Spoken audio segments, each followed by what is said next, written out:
Test చేయించుకున్నారా? PSA value ఎక్కువ ఉందా? So PSA గురించి అన్ని అపోహలు తొలగించడానికే ఈ వీడియో. పిఎస్ఏ అంటే ప్రోస్టేట్ స్పెసిఫిక్ యాంటిజెన్.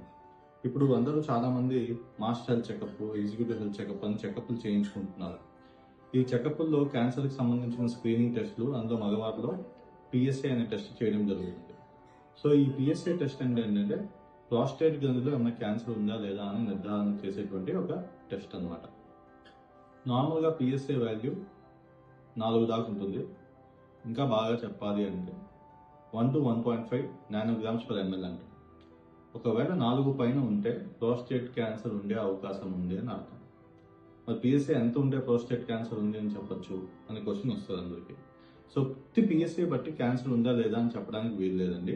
పిఎస్ఏ అనేది చాలా అనేక కారణాలు, ప్రోస్టేట్ గ్రంథి బాగా సైజ్ పెరగడం వల్ల కానీ, లేకపోతే నీరు సంచిలో ఇన్ఫెక్షన్ ఉండడం కానీ, లేకపోతే నీరు బంధించడం కానీ, లేకపోతే ప్రోస్టేటైటిస్ ఇన్ఫెక్షన్ ఉండడం కానీ, లేకపోతే రాళ్ళు ఉండడం కానీ, అనేక కారణాల్లో పిఎస్ఏ పెరుగుతుంది. సో పిఎస్ఏ పెరిగింది అనగానే అది ప్రోస్టేట్ క్యాన్సర్ కాదు. సో పిఎస్ఏ పెరిగిన తర్వాత మీరు యూరాలజిస్ట్ని కలిస్తే చిన్నపాటి పరీక్షలు, అంటే డిజిటల్ రెక్టల్ ఎగ్జామినేషన్ అంటాం. అంటే వేలు పెట్టి ప్రోస్టేట్ గ్రంథిని మసాజ్ చేసి దాని లోపల ఏమన్నా కంతులు లాంటివి ఉన్నాయని చూస్తాము.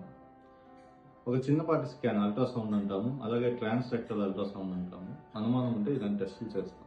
ఇంకా ఒకవేళ పిఎస్ఏ బాగా ఎక్కువ ఉండడం, అంటే 50 కంటే ఎక్కువ ఉండడం, లేకుంటే మందులు వాడిన తర్వాత ఇతర కారణాలు లేకపోవడం, లేకపోతే ఈ ఎగ్జామినేషన్ చేస్తే కంతుల్లా తగలడం, ఇలాంటివి జరిగితే ఎంఆర్ఐ స్కానింగ్ కానీ బయాప్సీ కానీ చేయడం జరుగుతుంది.